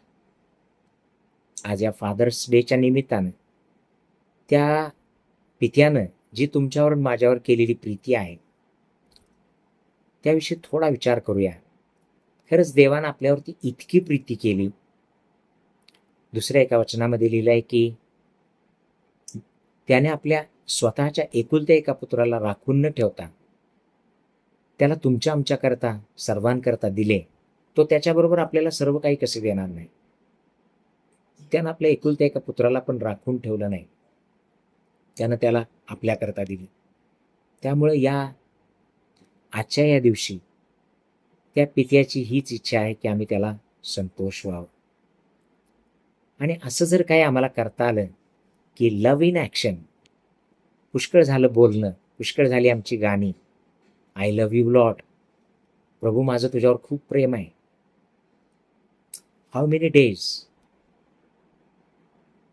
किती दिवस आम्ही प्रभूला म्हणत राहणार की माझं तुझ्यावर खूप प्रेम आहे. बंद करा म्हणायचं I love you. Do something for God. कारण पेत्राबरोबर जेव्हा शेवटलं संभाषण झालं योहानाच्या शेवटच्या अध्यायात, योहान कृष्णवर्तमानाच्या शेवटच्या अध्यायामध्ये तुम्ही वाचू शकता नंतर, तिथं येशू आणि पेत्र या दोघांचं अखेरचं संभाषण दिलेलं आहे. आणि येशूने पेत्राला म्हटलं की योहानाच्या पुत्रा शिमोना, तू माझ्यावर प्रीती करतोस काय? पेत्रानं म्हटलं, होय प्रभूजी, मी आपणावर प्रीती करतो. येशूने त्याला पुन्हा विचारलं. त्यावेळेला येशूने म्हटलं की माझी मेंढरं पाळ. पुन्हा येशूने विचारलं की योहानाच्या पुत्रा शिमोना, तू माझ्यावर प्रीती करतोस काय? त्यानं म्हटलं, होय प्रभूजी, मी आपणावर प्रीती करतो. येशूने म्हटलं, माझी कोंकरं चार. तिसऱ्यांदा येशूने जेव्हा विचारलं योहानाच्या पुत्रा शिमोना, तू माझ्यावर प्रीती करतोस काय, तेव्हा पेत्राला खूप वाईट वाटलं आणि तो म्हणाला की प्रभूजी, आपणाला ठाऊक आहे मी आपणावर प्रीती करतो. येशूने त्याला म्हटलं, माझी कोकरं पाळ. या संभाषणातून मला तुम्हाला एकच गोष्ट सांगायची आहे. येशूला इतकंच म्हणायचं आहे, तू माझ्यावर प्रीती करतो ना, then do something for me. माझ्यासाठी काहीतरी कर. The day will come. एक दिवस येणार आहे, तुम्ही आणि मी त्या पित्याच्या राजासनासमोर उभे असू आणि आम्ही पित्यासाठी काय केलं, त्या पित्यावर कोणत्या प्रकारची प्रीती केली, ते आम्हाला सांगावं लागेल. ते समोर उघड केलं जाईल. What you have done for God. कदाचित आम्ही आमचं जीवन जगण्यासाठी, आमच्या मुलाबाळांच्या भविष्यासाठी आम्ही खूप कष्ट केलं, खूप राबलो. मला एका 65 वर्ष वयाच्या आंटींचा एकदा फोन आला. त्या म्हणाल्या, तुमच्याकडे बायबल ट्रेनिंग आहे म्हणून समजलं. हो, मी म्हणालो हो. मला आवाज ओळखला नाही, फक्त एक स्त्री बोलते एवढंच कळालं. तर त्या म्हणाल्या की मला ट्रेनिंग करायचं आहे. मी त्यांचं नाव विचारलं. त्या विदर्भ साईडच्या कुठल्या तरी भागातल्या होत्या. त्यांनी त्यांचं नाव सांगितलं आणि पुढं मी त्यांना त्यांचं वय विचारलं. तर त्या म्हणाल्या, मी रिटायर्ड आहे आणि आता मला प्रभूची सेवा करायची आहे. हे तरुण आपल्या तारुण्याच्या दिवसात तू आपल्या देवाला स्मर म्हणून बायबल सांगते. जेव्हा तुमचे तारुण्याचे दिवस होते, जेव्हा तुमच्या आतमध्ये उसळणारं रक्त होतं, तेव्हा तुम्ही ते गव्हर्नमेंटसाठी, दुसऱ्या कुठल्या तरी ऑफिससाठी खर्च केलं.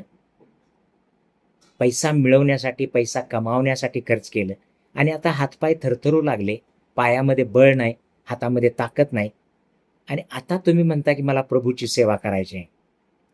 ब्रदर आर स्टॅनली देवाचे सेवक म्हणतात की आता तुम्ही प्रभूची सेवा करू शकत नाही, तुमचीच सेवा करायला 4-5 लोक बोलवावी लागतील.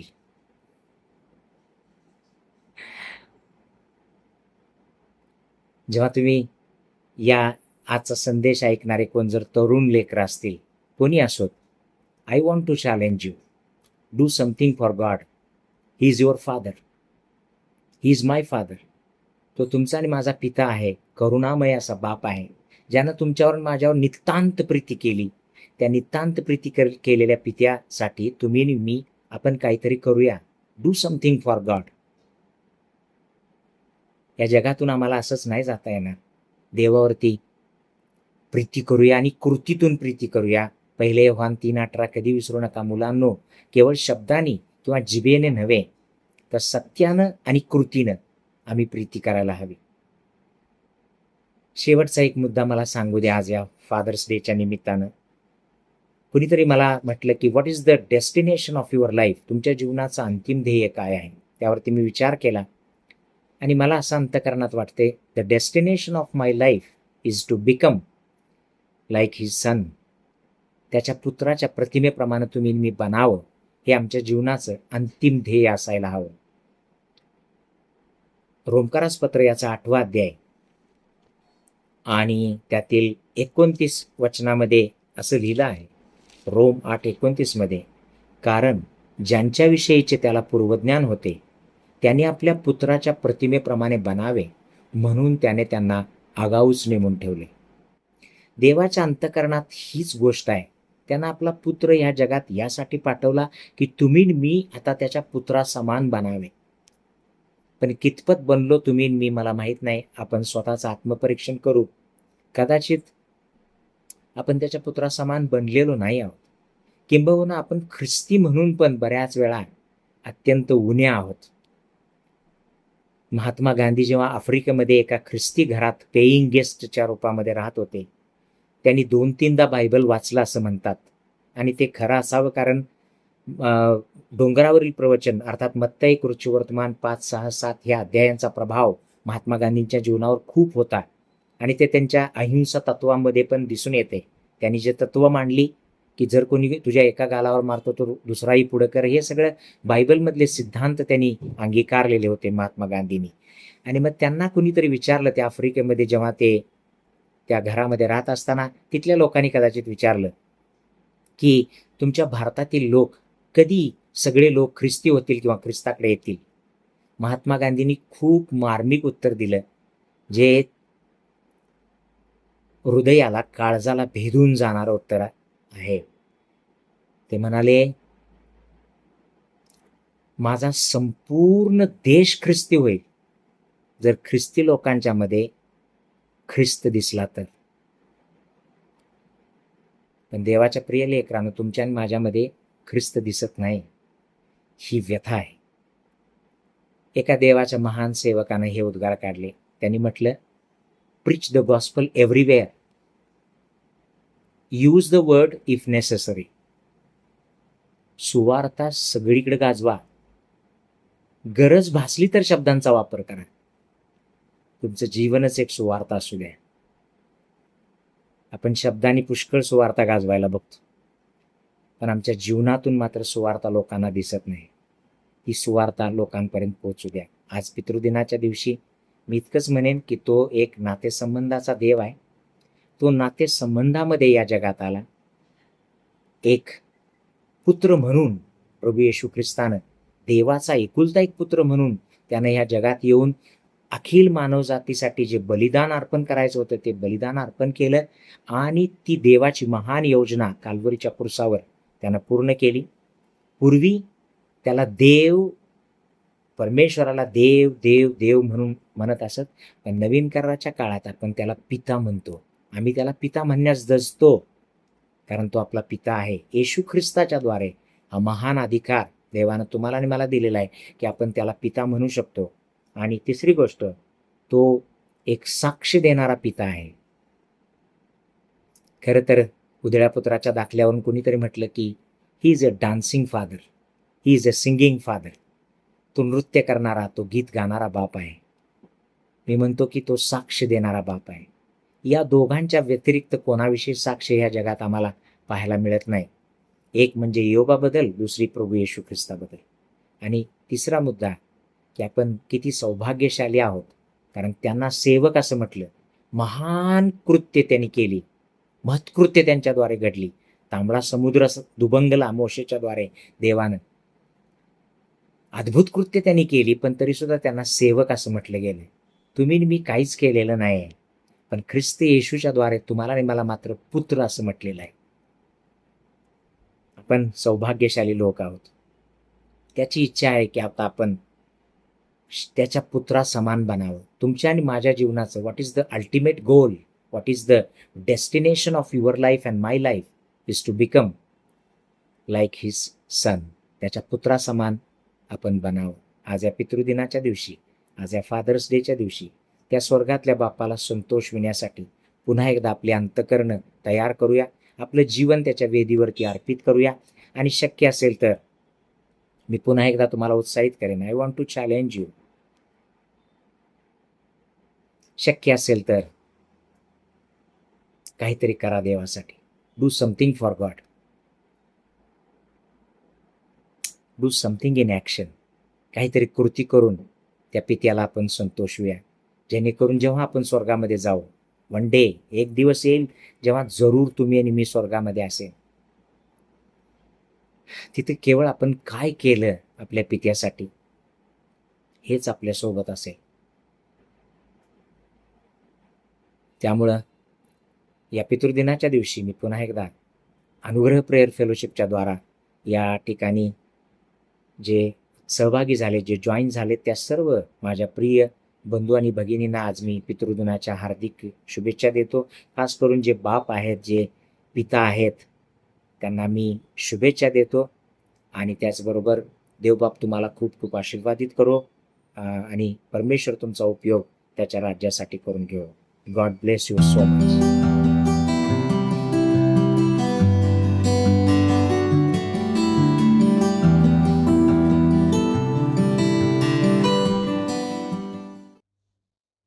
जे आपण प्रार्थना करूया. हे आमचे अत्यंत प्रेमळ परमेश्वरा, आम्ही तुझे मनापासून उपकार मानतो. आज तुझ्या सानिध्यामध्ये तुझी स्तुती आराधना करण्यासाठी आमचं सहाय्य केलंस. प्रभू, तुझं वचन आज आमच्याकडे आलं आहे. या वचनावर आम्ही अधिक मनन करावं आणि प्रभू आमच्या स्वतःच्या जीवनामध्ये तुझ्या वचनाचं लागूकरण करण्यासाठी, तुझ्या आज्ञा पाळण्यासाठी प्रभू आम्हा सर्वांना तुझी कृपा तू पुरव, अशी आम्ही तुला विनंती करतो. आज संपूर्ण जगामध्ये फादर्स डे बापवार साजरा करत असताना प्रभू आमच्यामधील सर्व पित्यांना आणि पित्या समान सर्व वडीलजनांना आम्ही तुझ्या पवित्र हातामध्ये सोपवतो. आम्ही तुला धन्यवाद देतो प्रभू या प्रत्येकांच्या जीवनाबद्दल.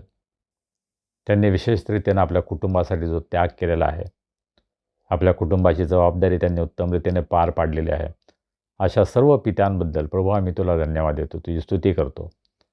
आम्ही प्रार्थना करतो प्रभू, तू त्यांना अधिक आणि अधिक तुझी कृपा पुरव, त्यांना उत्तम आरोग्य दे आणि तुझ्या मंडळीची सेवा करण्यासाठी, आपल्या कुटुंबाची सेवा करण्यासाठी, समाजाची सेवा करण्यासाठी प्रभू या सर्व पित्यांचा उपयोग तू करून घे, अशी आम्ही तुला विनंती करतो. प्रभू, आज आमच्यामध्ये कोणी निराश आहेत, दुःखी आहेत, आजारी आहेत, संकटात आहेत, त्यांना आम्ही तुझ्या दयासनासमोर उंच करतो. आज त्यांची भेट घे, त्यांना आरोग्य दे, तुझी शांती, तुझा आनंद त्यांच्या जीवनामध्ये त्यांना अनुभवास येऊ दे. त्यांची प्रत्येक गरज पूर्ण कर. ज्यांचे वाढदिवस आहेत, विवाहाचे वर्धापन दिन आहेत, अशा सर्व प्रियजनांबद्दल आम्ही तुला धन्यवाद देतो, तुझी स्तुती करतो. आजपर्यंत तू त्यांना सांभाळलंस, त्यांची काळजी घेतलीस म्हणून आम्ही उपकार मानतो. येणारं प्रत्येक वर्ष त्यांच्यासाठी आशीर्वादाचं वर्ष कर. त्यांना तू दीर्घायू कर, निरोगी ठेव आणि तुझ्या गौरवासाठी, तुझ्या मंडळीसाठी प्रभू त्या सर्वांचा उपयोग तू करून घे, अशी आम्ही तुला विनंती करतो. येणाऱ्या आठवड्यामध्ये प्रभू तू आम्हा सर्वांची काळजी घे, आम्हाला सुरक्षित ठेव आणि तुझी स्तुती आराधना करण्यासाठी पुन्हा एकदा तू आम्हाला एकत्र आण. मान, महिमा, गौरव आम्ही तुला देतो आणि प्रार्थना तारणारा प्रभू येशू ख्रिस्त याच्या नावाने आम्ही करतो म्हणतोय, आमेन.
हे सर्व समर्थ देवा, तुला आमची अंतःकरणे पूर्णपणे ठाऊक आहे.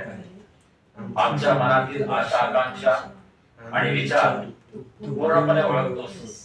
आमची कोणतीही बाब तुझ्यापासून लपलेली नाही.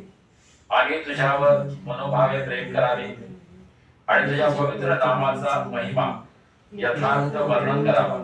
म्हणून पवित्र आत्म्याच्या प्रेरणेने तू आमची मने शुद्ध कर. आमचा प्रभू येशू ख्रिस्त याच्याद्वारे आमेन. प्रियजन हो, आपल्या एकुलत्या एका पुत्राला जगात पाठवून देवानं मानव मात्रावर असलेल्या त्याच्या अद्वितीय प्रीतीचे प्रमाण दिले आहे. त्या पुत्राने आम्हाला आमच्या पातकांपासून मुक्त करावे, स्वर्गात आमच्यासाठी मध्यस्थी करावी आणि आम्हाला सनातन जीवन द्यावे अशी देवपित्याने योजना केली. तेव्हा देवाच्या अनुग्रहाने त्याच्या आज्ञांचे पालन करण्याचा, सर्वांशी प्रेमभावाने आणि शांतीने राहण्याचा आपण निश्चय करूया. देवावर विश्वास ठेवून पश्चातापी अंतःकरणाने आपण आपली पातके पदरी घेऊया. आपण सर्व मिळून पापकबुलीची प्रार्थना करूया. माझ्याबरोबर आपण ही प्रार्थना करा. हे सर्व समर्थ देवा, आमच्या स्वर्गीय देव बापा, आम्ही वाईट कृत्य करून, वाईट शब्द बोलून, वाईट विचार मनात बाळगून पाप केले आहे. आम्ही तुझे तसेच इतरांचेही अपराधी आहोत. कधी अजाणतेपणी, कधी हेतुपुरस्सर, तर कधी मोहाचा प्रतिकार करू न शकल्यामुळे आम्ही पाप केले आहे आणि तुला अनेक वेळा दुखावले आहे. करू नये ते आम्ही केले आणि करावे ते आम्ही केले नाही. याबद्दल आम्हाला खरोखर वाईट वाटते. आम्ही मनापासून पश्चाताप करतो आणि तुझ्याकडे क्षमेची याचना करतो. तुझा पुत्र येशू ख्रिस्त यानं आमच्यासाठी बलिदान केलं, म्हणून तू आम्हाला क्षमा कर. तू आम्हाला नवं जीवन दे. आम्ही तुझी सेवा करावी व तुझ्या नामाचे गौरव करावे असे तू कृपेने कर. आमेन. जे एकमेकांना त्यांच्या अपराधांबद्दल क्षमा करतात आणि स्वतःच्या पातकांबद्दल मनापासून पश्चाताप करतात, त्यांना क्षमादान देणारा देव आमच्यावर दया करो. आमच्या पापांची क्षमा करून आम्हाला त्यांच्यापासून मुक्त करो. योग्य ते करण्यासाठी तो आम्हाला समर्थ करो आणि सार्वकालिक जीवन आम्हाला देव. आमचा प्रभू येशू ख्रिस्त याच्याद्वारे आमेन. देवाची उपकारस्तुती असो. प्रभूचं वचन आपण ऐकूया. करिंथकरास पहिले पत्र 11वा अध्याय आणि 23 वचनापासून पुढे. कारण जे मला प्रभूपासून मिळाले तेच मी तुम्हाला सांगितले आहे की ज्या रात्री प्रभू येशूला धरून देण्यात आले त्या रात्री त्याने भाकर घेतली, आभार मानून ती मोडली आणि म्हटले, हे माझे शरीर आहे, हे तुमच्यासाठी आहे. माझ्या स्मरणार्थ हे करा.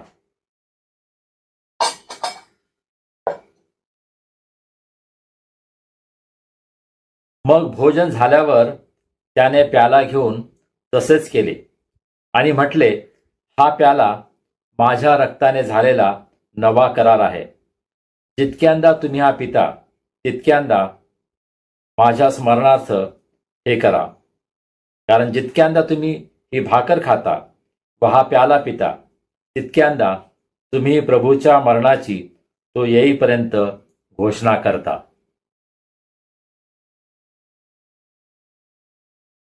म्हणून हे स्वर्गीय देवबापा, त्याच्या स्मरणार्थ ही भाकर आणि हा द्राक्षरस आम्ही समर्पित करीत आहोत.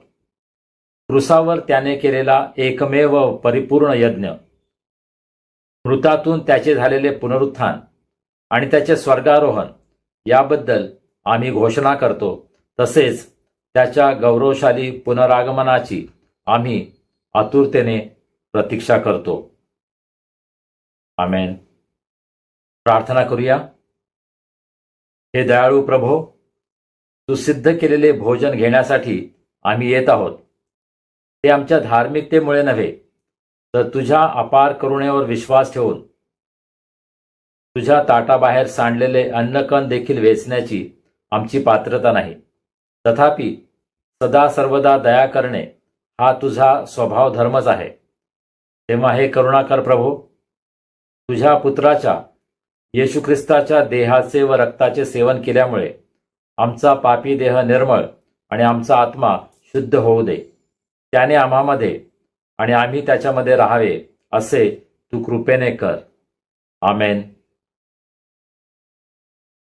देवाच्या प्रिय लोकांनो, जे तुम्ही प्रभू येशू ख्रिस्तावर आपला तारणारा आणि प्रभू म्हणून विश्वास ठेवता, ज्यांनी प्रभू येशू ख्रिस्ताच्या नावामध्ये बाप्तिस्मा घेतला आहे, श्रद्धापूर्वक या प्रभू भोजनात सहभागी व्हा. आपल्या प्रभू येशू ख्रिस्तानं तुमच्याकरता अर्पण केलेल्या देहाचे व रक्ताचे सेवन करा. तो तुमच्यासाठी मरण पावला याची जाणीव ठेवा आणि विश्वासाने आणि उपकार स्मरण करीत त्याला आपल्या अंतःकरणात सामावून घ्या. ख्रिस्ताचं शरीर तुमच्यासाठी मोडण्यात आलं, त्याच्या स्मरणार्थ आपण घेऊया. आपण सर्व एकाच वेळी याचं सेवन करूया.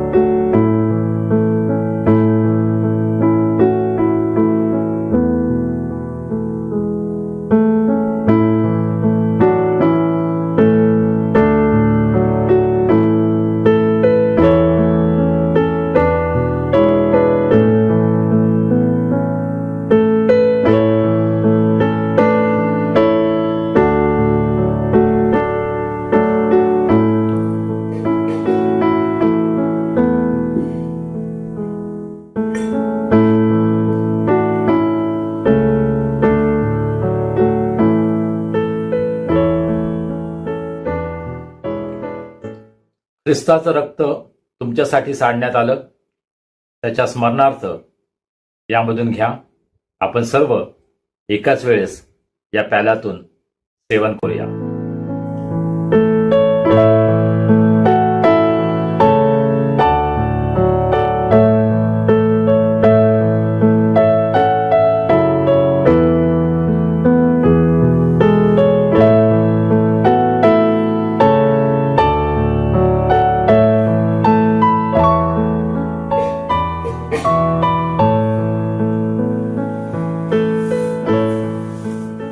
श्रद्धापूर्वक प्रभुभोजन घेतल्यानंतर आपण आता देवाला धन्यवाद देऊया. प्रार्थना करूया. हे सर्व समर्थ देवा, तू आम्हाला तुझा पुत्र येशू ख्रिस्त याच्या शरीराचे व रक्ताचे आध्यात्मिक अन्न भरवलेस, म्हणून आम्ही तुला धन्यवाद देतो. तुला मान्य असा जिवंत यज्ञ होण्यासाठी आम्ही त्याच्याद्वारे आमचं जीवन तुला समर्पित करतो. आमच्या आचरणाने व कार्याने तुझा आदर व सन्मान व्हावा, तुझा गौरव केला जावा, म्हणून तुझ्या आत्म्याचं सामर्थ्य देऊन तुझं कार्य करण्यासाठी तू आम्हाला पाठव. आमेन. प्रभूनं शिकवलेली प्रार्थना करूया. हे आमच्या स्वर्गातील बापा, तुझे नाम पवित्र मानले जाओ, तुझे राज्य येवो, जसे स्वर्गात तसे पृथ्वीवरही तुझ्या इच्छेप्रमाणे हो. आमची रोजची भाकर आज आम्हास दे. जशी आम्ही आपल्या अपराधांची क्षमा करतो, तशी तू आम्हाला आमच्या अपराधांची क्षमा कर. आणि आम्हास परीक्षेत आणू नकोस, तर आम्हास वाईटापासून सोडीव. कारण की राज्य, सामर्थ्य आणि गौरव ही सर्व काळ तुझीच आहेत. आमेन. प्रभूचा आशीर्वाद घेऊया.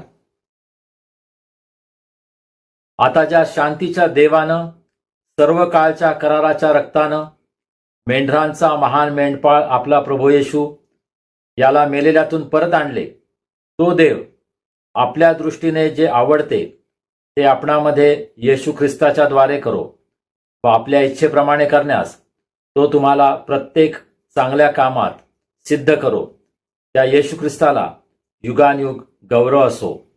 आणि देव बापाची प्रीती, प्रभू येशू ख्रिस्ताची कृपा, पवित्र आत्म्याची सहभागिता आम्हा सर्वांसह प्रभू येशूवर प्रेम करणाऱ्या प्रत्येक शिष्याबरोबर आता आणि सदा सर्व काळ असो. आमेन. देवा परास्पर स्तवा होत्या खालीवर तो बाप क्रोध आत्माजा